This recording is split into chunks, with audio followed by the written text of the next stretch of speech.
Hi,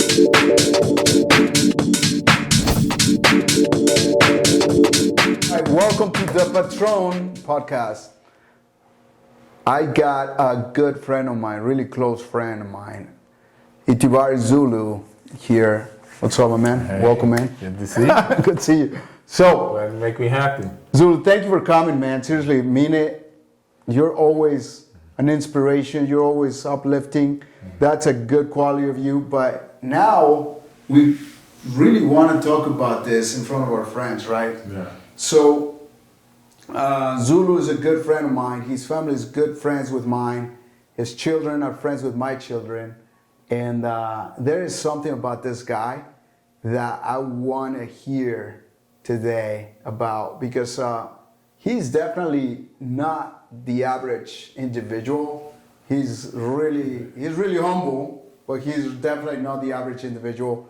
And I feel like we think alike in many, many ways, right? So today we're talking about what drives you, Yes. right? Yes. And I think the answer is not a simple answer, right? It's a layered answer. It's a layered answer. Yeah. Right? So there's different things that may drive myself, drive other people, and then I think the key to it though is being honest with ourselves. Right. You know, you can lie to everybody else, but you better be telling the truth to yourself. And that's one of my agency. I called it the truth. It came Right. to me, you know. Right.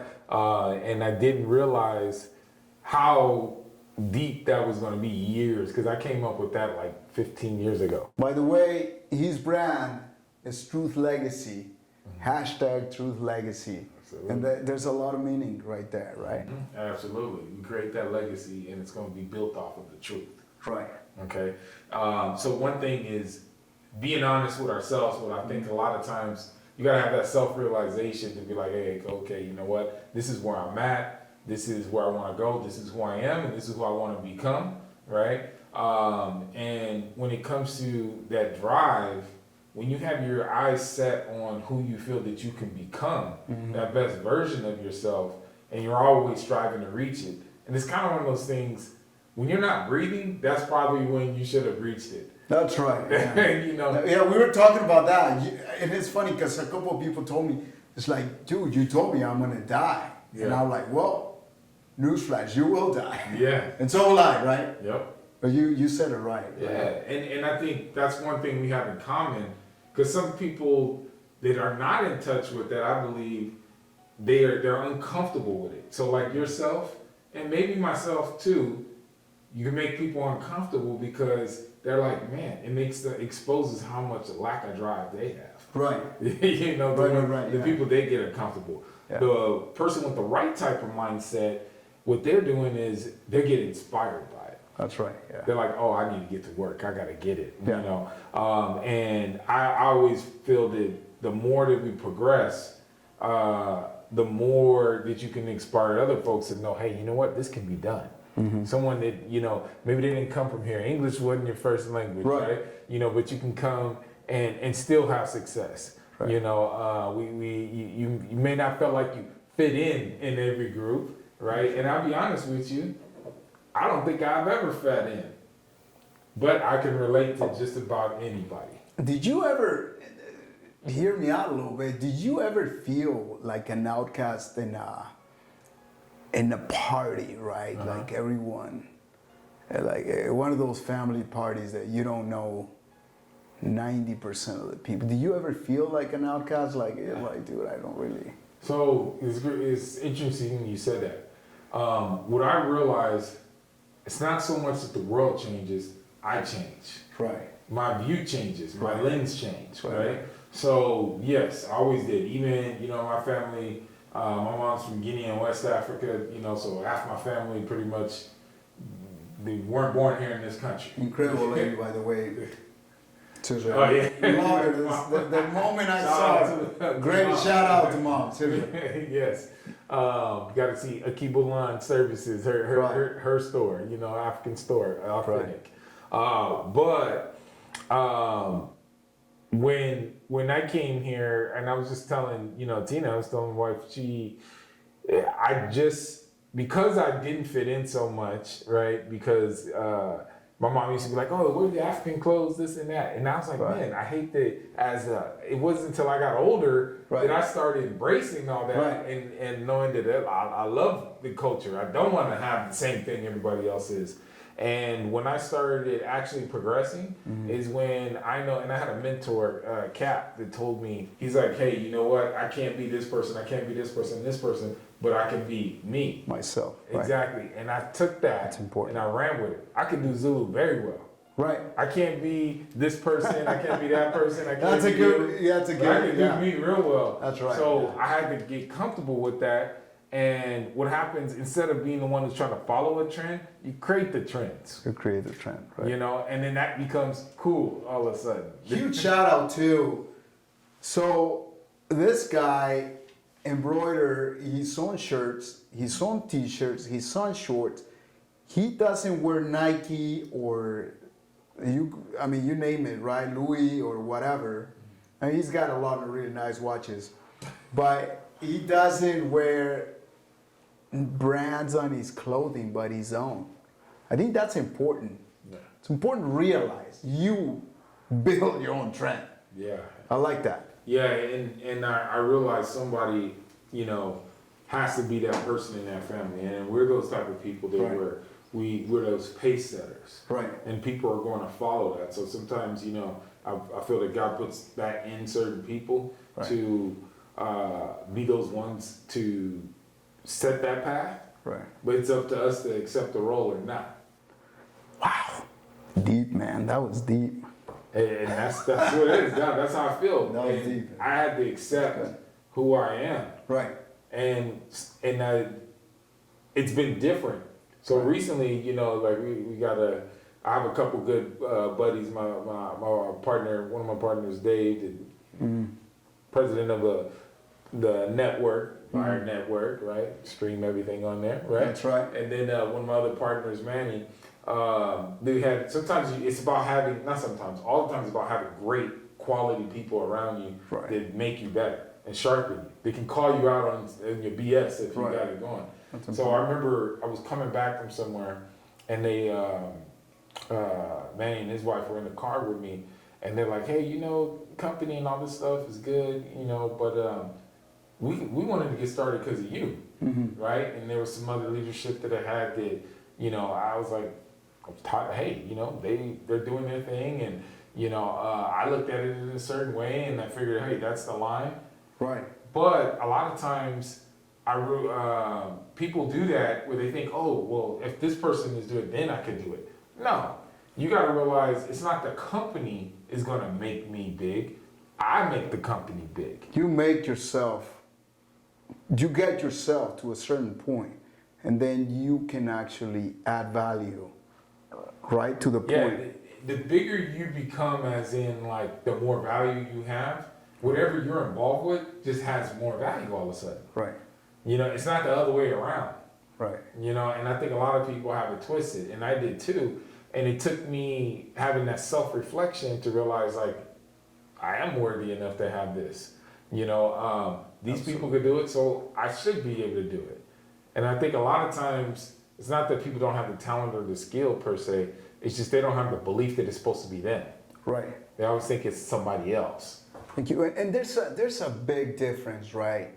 I mean, it's not like you are against taking or getting some help or any of that, but you realize that you can build and you can generate, and there's no one in your way but yourself. Exactly. And therefore, you are going to be able to reach heights that you're actually going to be able to help others, right? Yeah. And you're doing that. Oh yeah, absolutely. Daily. Yes.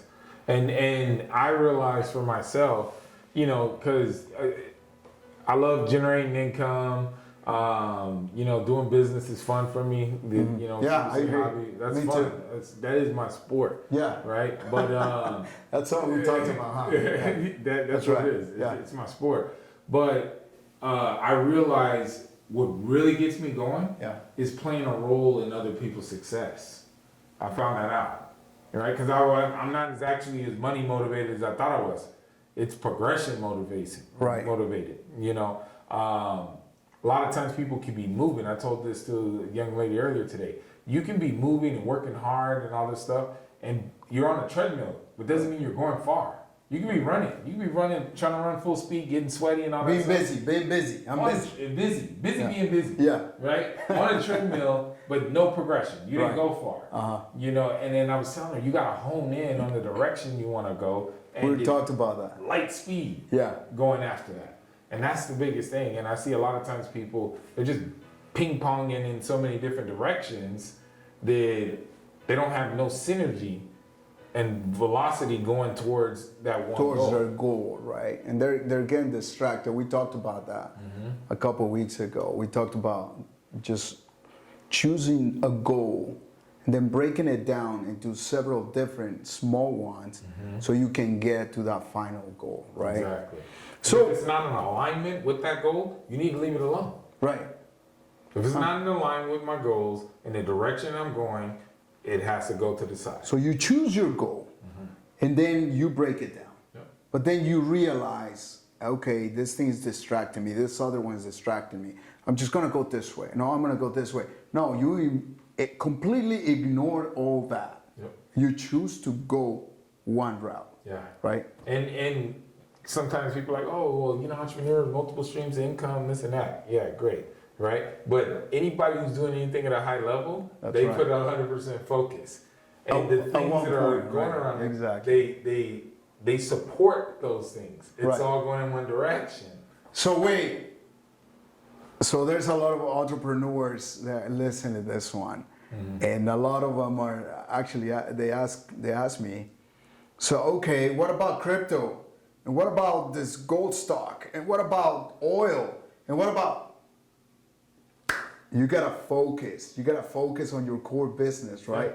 Yeah. Generate, focus, set a goal, and get there. Exactly. Stop getting distracted everywhere, right? Just Exactly. make sure you're Because if you're going, focused. how I put it in that category, oh, should I invest in that? Should I invest in this? Should I invest? Okay, yes. All right, great. But the thing is, unless you plan on being a full-time investor, Right. you need to, what are you generating? What's bringing your, generating revenue for you to have the disposable income to invest in these other different things? One thing I'll tell you too, nowadays, if it's going to take what I don't negotiate is my time anymore. Right. Okay, so if it's something that's going to take me 10, 15 hours, a week to do, Right. and it's not, 10x that in the thousands, or at least It's not hundreds easy of to. thousands, Uh-huh. then the odds of me doing it is slim to almost none, Right. right? So that's one principle I would say is number one, it's got to be in alignment. Alignment. Okay, it's got to be in alignment with whatever your goals are, or who you're trying to become, or what you're trying to create. Another thing I'll mention to you today that I had a conversation with someone. It's about building. This guy, he's from Nigeria, right? Came out here, all that. I don't remember exactly when he came out, but he's software engineer, working his job, and he's like, yeah, but I hate it. Downtown LA over there, he makes money. He's like, man, I got 3 kids. They live on the East Coast from here, but and he's like, man, but I hate it though. Oh man. Yeah, and then tough. I'm like, okay. He's like, well, what do you want? He's Yeah. like, man, I want to pay off my mom's house. I want to be able to, do my own thing, this and that. And I said, you know what? One thing that I picked up a while ago, when you're talking, and this is why when I say truth legacy, legacy, is because you think about families like the Rockefellers and Rothschilds, all these big families that you hear about, right? One thing is, if they start here, right? Generally, the kids start here and they bring it to here, and here, boom, boom, boom, and keeps going. But what are most people taught here? Or what happens? If your family was here in life, let's say that's where they got to, generally you start somewhere around here, and you get to maybe around here. And then where do your kids start? Like around here? Right. And they get to maybe around the same. So if you're looking at the chart, that chart is it's kind of like this, but it's no somewhere around the progression. same Right. for most people's family trees. Doesn't it make sense that if your parents got to here in life, that you should start here and bring it at least to here? Right. And then your kids start here and they bring it to here. Absolutely. And then boom, boom, boom, boom. But there's only one way that happens. You know what that is? I don't. If you didn't build anything, then that can't happen. You don't care about it. Right. You can't. If you didn't build nothing, there's nothing for them to stand on.